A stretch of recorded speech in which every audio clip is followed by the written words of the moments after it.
ko tuntuɓe a lafiya kalau. Alhamdulillah.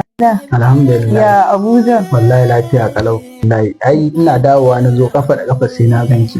Ni da aure na ma ni wata uku baka so ka duba ni ba, ni na ma fa yi zuciya da su.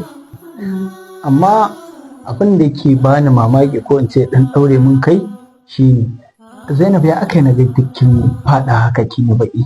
Kin rame kini baki haka. Aka? Sosai kuwa. Me yake faruwa ne? Wallahi a ni cikin kwanciyar hankali na nake haba.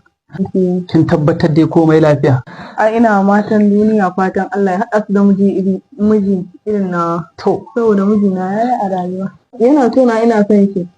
Amma abin da nake gani shine da ni na san ke mace ce mai kiba ko tuntube. Salamu alaikum. Ya barka da ina wani? Yau lafiya kalau ya gida. Ya gari ya gida yau ya iyalin Ya su lafiya kalau wallahi.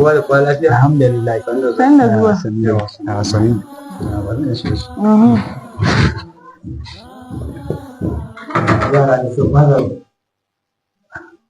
Amma abin nan ya so ya dan bani mamaki saboda ni ban san ta yi baki tara ne.